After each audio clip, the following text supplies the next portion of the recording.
ማድሪስታስ 3 ነጥብ ወፍ ሶስተኛ ጌም 3 ነጥብ ወፍ ማን ነው ተጠያቂሽ? እኔ አሁን ኤምባፔ ላይ ሙድ መያዝ አልፈልግም። እየሰማ ራሱ ኮሜንት ላይ ያስጠነቀቀኝ ነው ምናምን እየተባለ ነው። ስለዛ እናንተሽ ንገሩኝ ማን ነው ጥፋተኛ?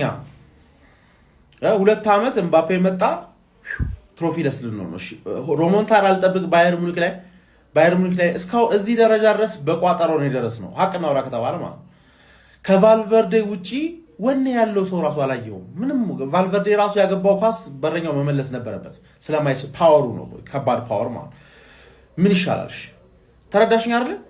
ምን እኮ አረጋሽ ባውን ሰዓት ሚኮስ ፐርስ ኮንፊደንት ነው።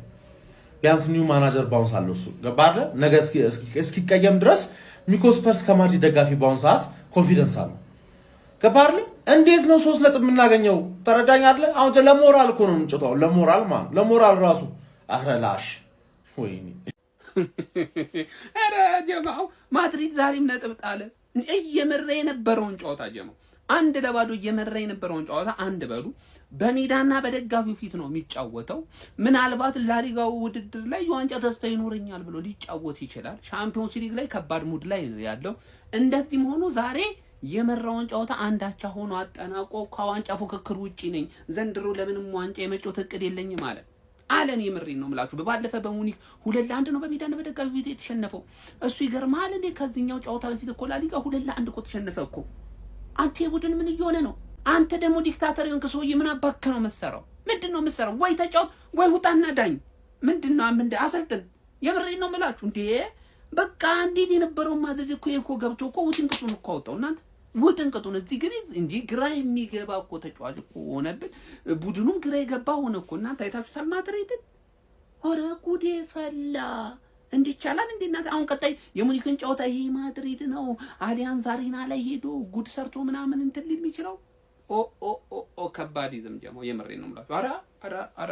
አራ ካማ ቪንጋ ካማ ኪያምባፔ Kylian Mbappé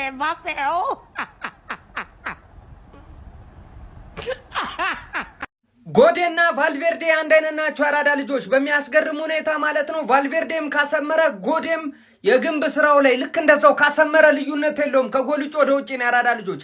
በረኛው ቢሸና ማለት ነው ያራዳ ልጆች ጄሮና። ቫልቬርዴ ግን ከ16 ከ50 ውጭ ካገኛት ከጎል ውጭ ወደ ውጭ ነው ኳሷ። ምንም የሚታያት ነገር አይኖርም ማለት ነው። ማድሪድ ግን እያለ ላሊጋውን በቃ በቅቶኛል ትቼዋለሁ አለ።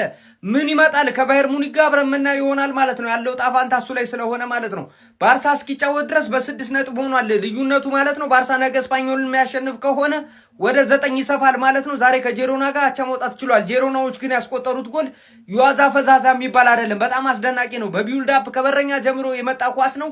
አስደናቂ ጎልም ነው የገባው ማለት ነው። እናንተ ብቻ አይደለም የምትመቱት እኛም ጋር የምታለ ብሏል ማለት ነው ያራዳ ልጆች። ለማንኛውም ሐሳብ አስተያየታችሁ ኮሜንት ላይ ያስቀመጣችሁ። የማድሪድ ነገር ግን እንዴት ነው የሚሆነው?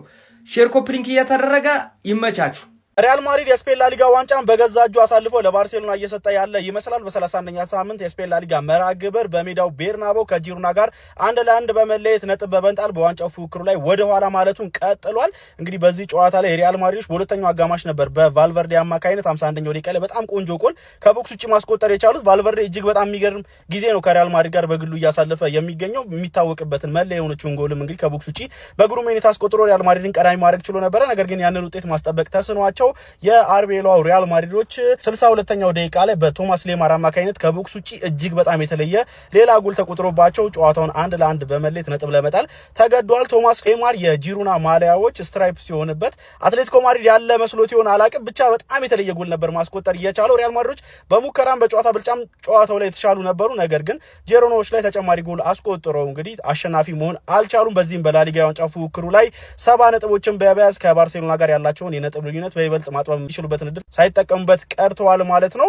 ባርሴሎና አሁን ላይ ቀሪ ጨዋታ በእጁ ላይ ያለው 76 ነጥቦችን በመያዝ ከሪያል ማድሪድ በ6 ነጥብ ከፍ በማለት አንደኛ ደረጃ ላይ ተቀምጠዋል። ቀሪ ጨዋታውን ማሸነፍ የሚችል ከሆነ በ79 ነጥብ የነጥብ ልዩነቱን ወደ 9 በማስፋት አንደኛ ደረጃነቱን አጠናክሮ መቀጠል የሚችል ይሆናል ማለት ነው። ማስተዋወስ ያለባችሁ ነገር ደግሞ ካምፕኑ ላይ ሪያል ማድሪድ የመልስ ጨዋታ ከባርሴሎና ጋር በላሊጋው ላይ ይጠብቀዋል። እንዲሁም ደግሞ 7 ቀሪ ጨዋታዎች ብቻ በላሊጋው ሪያል ማድሪዶች እንደሚጠብቀው ይታወቃል። ስለዚህ ከዚህ በኋላ በላሊጋ ዋንጫ ፉክክሩ ላይ ባርሴሎና ላይ ነጥቦችን ሰብስቦ ለመድረስ እጅግ በጣም አስቸጋሪ ሆነበታል ማለት ነው። ለማንኛውም እናንተ ስለዚህ ጨዋታ ምን ትላላችሁ? ሀሳባችሁን አካፍሉኝ። የፕላስ ምልክቱ መጫን እንዳትረሱ። ዘሩ ቀለጠ ማለት አሁን ነው። ማድሪድ ዛሬም ነጥብ ጣለ በጂሮና። በለው ለባርሳ መመቻቸት ዲ ክለብ ምንድን ነው ተዝረከረከ አሁንስ? አረ በስመ አብ ዲ ቫልቬርዴ ምንም ጎል ቢያስቆጥር ማለት ነው 51ኛው ደቂቃ ላይ ጂሮናዎች 62ኛ ደቂቃ ላይ ወስደው ንክር በሜዳው ዛሬ ሪያል ማድሪድ ነጥብ ጥሏል።